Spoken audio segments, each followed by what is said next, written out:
the familiar scene of a tour group sleeping soundly on the bus while returning from a trip. And this is the view from their position as the vehicle was speeding at a terrifying velocity, reaching up to 108 kilometers per hour before colliding with a semi-trailer truck. The 2016 California bus tragedy that Ms. Khan-ha will mention later left many unusual mysteries and raised numerous questions for investigators at that time. To find answers to those haunting questions, let's join Khan-ha in exploring the mystery and the story of the truth behind the 2016 California bus tragedy. As usual, before getting into the main content, don't forget to like and subscribe to the Realm of the Unseen channel to support our team. Thank you all. Around 5 a.m., after a long night of entertainment activities at Red Hot Casino, the tourist bus belonging to U.S. Holiday Tour departed to return to Los Angeles. Many of the 43 passengers, loyal customers who had been with the bus company for 25 years, were resting after about 5 continuous hours of playing games at the casino. With extensive experience and long-standing reputation, U.S. Holiday Tour was always trusted by customers for service quality and safety on every journey. However, this trip unfolded in a completely unexpected direction, becoming a heartbreaking tragedy that no one could have foreseen. While traveling on Highway 110, the bus had to stop temporarily due to road maintenance work. Traffic police had temporarily suspended traffic flow to allow power company employees to pull heavy electrical cables across the road. While waiting for the route to reopen, the driver and passengers on the bus were unaware that they were about to encounter a horrific incident. The semi-trailer truck had stopped right in the center right lane of the highway. No one knew what problem it was experiencing. Right after the authorities announced the reopening of traffic, 5 cars quickly changed lanes to avoid this abnormally stationary truck. But at 108 kilometers per hour, the bus didn't have time to change lanes. In the blink of an eye, it collided head-on with the trailer portion of the truck, creating a loud noise and causing the accident scene to become chaotic. When rescue teams arrived, they faced a devastating scene. The front part of the bus was severely damaged, stuck in the truck's trailer, making rescue operations difficult. Rescue teams had to find ways to reach victims in limited space and use specialized equipment to cut away vehicle parts.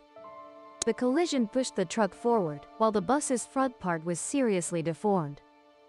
The accident left a strong impression on rescue workers. This is one of the most serious accidents I've witnessed in my 35 years of work. We had to put in tremendous effort to deal with the consequences, a member of the rescue team shared.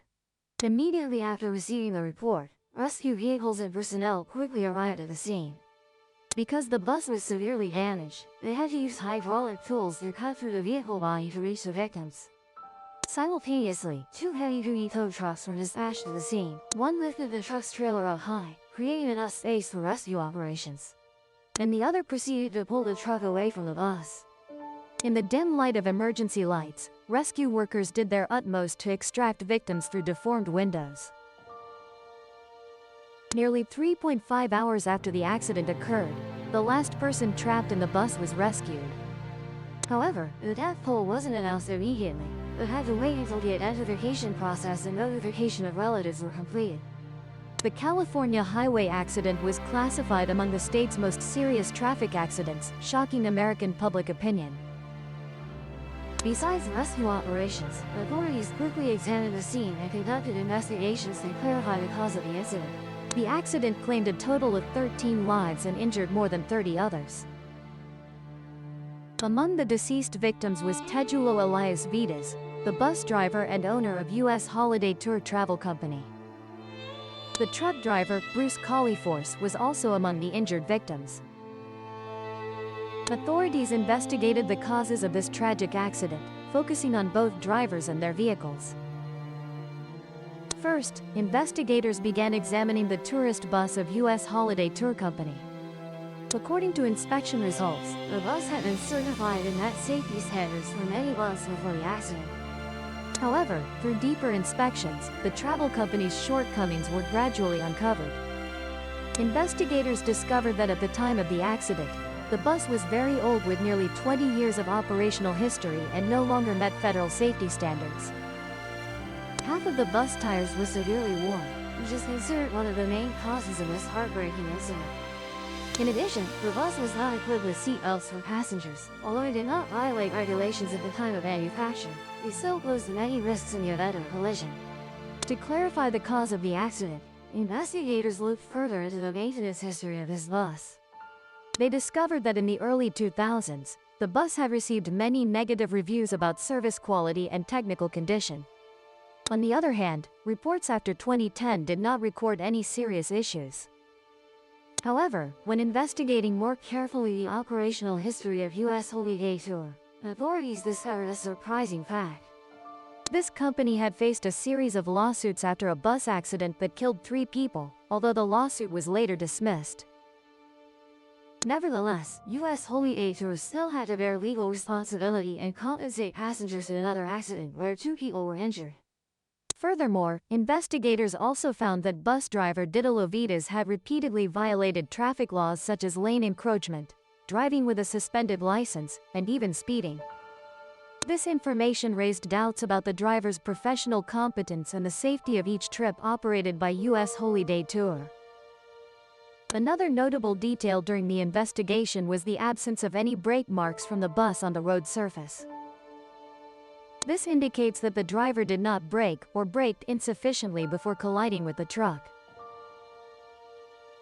Notably, the accident scene was a wide curve on the highway, where the driver could have observed the stationary truck ahead for over 20 seconds. As evidenced by 5 preceding cars that had timely changed lanes to avoid collision. Moreover, the truck was fully equipped with signaling devices such as brake lights, turn signals, and reflective materials. Cargo door reflected the bus.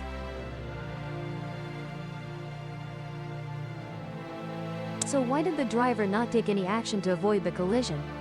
This question remains a mystery to investigators. To address the question of why driver Teodoro Fidesz did not brake or change lanes, authorities examined his work schedule and found that Teodoro had only a mere 4 hours of rest between 6 p.m. Friday and 5:15 a.m. Sunday, the time of the accident. Teodoro's health records also showed he had diabetes but was not receiving regular treatment. According to NTSB reports, fatigue from lack of sleep and uncontrolled diabetes negatively impacted the driver's cognitive and reaction abilities, leading to his failure to make timely and accurate decisions. However, the investigation revealed that responsibility for the accident did not lie solely with Teodoro Fidesz. During the interrogation of truck driver Rue Clifford, investigators found inconsistencies in his statements. Specifically, there were contradictions between Rue Clifford's testimony and the evidence collected at the scene.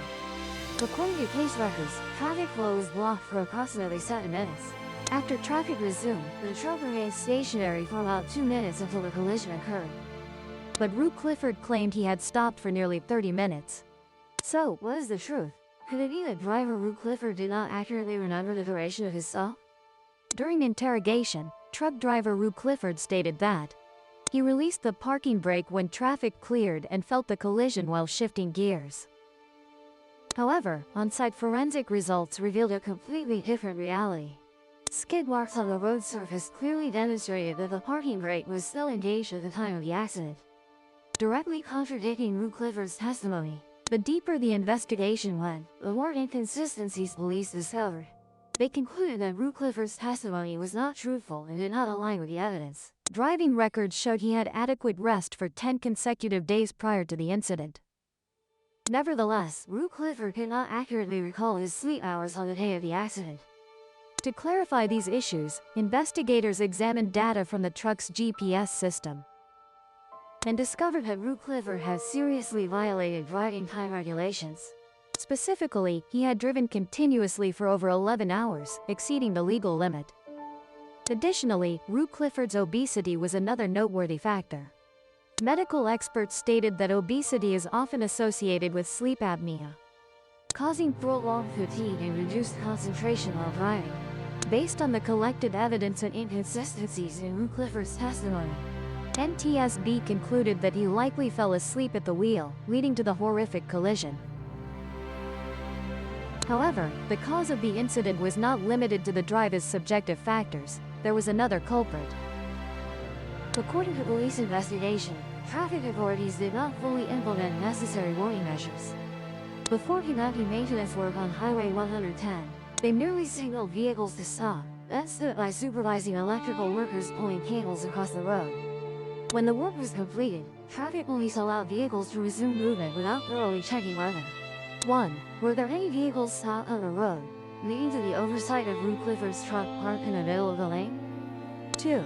The irresponsible traffic flow management by the local authority Caltran is considered the direct cause of the accident. 3. NTSB concluded that Caltran must take responsibility for this tragedy due to non-compliance with lane closure procedures during traffic incidents. 4. After the accident, the local traffic management authority Caltran implemented several measures to enhance safety and prevent similar incidents. 5. Specifically, during maintenance work requiring traffic stoppage, traffic police must place warning signs for vehicles to recognize from a distance. 6. Additionally, at least 2 police officers must be present to announce the maintenance process of the construction. 7. To ensure thorough preparation, they must also plan 2 weeks in advance before commencing the work. 8. The NTSB investigative agency also recommended that hospitals provide more detailed guidance to medical staff on diabetes screening. 9. Particularly focusing on detecting and treating sleep apnea, a cause of serious traffic accidents that receives little attention. 10. The Seabird tragedy in California claimed the lives of 13 passengers and injured 31 others. 11. Most of the fatalities and severe injuries were passengers seated in the front of the Seabird vehicle. 12. The most severely damaged part of the collision. 13. Subsequent police and NTSB investigation results indicated that Seabird U.S. Holiday Tour Company and driver Terulu Vitas had serious lapses in ensuring passenger safety. Lawyers filed a lawsuit against driver Terulu and sought compensation from the company.